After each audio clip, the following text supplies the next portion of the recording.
যেরকম ধরেন আমি এখানে যদি এই ফাইলটাকে ডিলিট করতে চাই, চাইলেই ডিলিট করতে পারতেছি। কিন্তু আমি যদি এই ফাইলটাকে ডিলিট করতে চাই তাহলে কিন্তু এটা ডিলিট হচ্ছে না। এটা কোনোভাবেই ডিলিট হবে না। আমাদের প্রত্যেকের পিসিতেই কিছু গুরুত্বপূর্ণ ফাইল থাকে যে ফাইলগুলা বা যে ফোল্ডারগুলো আপনি কখনোই ডিলিট করতে চাইবেন না। তো এইজন্য কিছু ফাইল বা কিছু ফোল্ডার আপনি চাইলে ডিলিট প্রোটেক্টেড করে রাখতে পারেন। যেন আপনি মনের ভুলেও এই ফাইলগুলো ডিলিট করতে পারবেন না। যদি কেউ চায়ও তারপরও আপনার এই ফাইলগুলো কিন্তু ডিলিট করতে পারবে না। তো ডিলিট প্রোটেক্টেড করার জন্য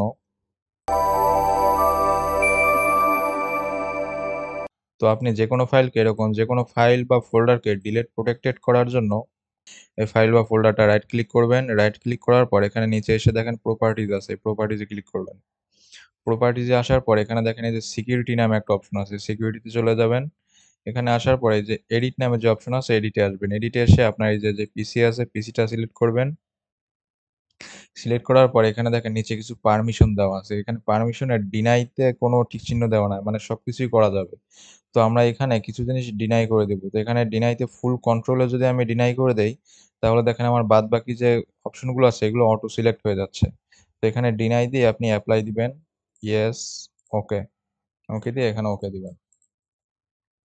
তো এখন যদি আমি এই ফোল্ডারটা ডিলিট করতে চাই, ডিলিট হচ্ছে না। এটা কোনোভাবেই ডিলিট হচ্ছে না। আপনি চাইলেও এটাকে ডিলিট করতে পারবেন না। বা যদি কেউ আপনার অজান্তে কোনো ফাইল বা ফোল্ডার ডিলিট করতে চায় তাহলেও কিন্তু কেউ চাইলেই আপনার পিসি থেকে যেকোনো কিছু ডিলিট করে দিতে পারবে না।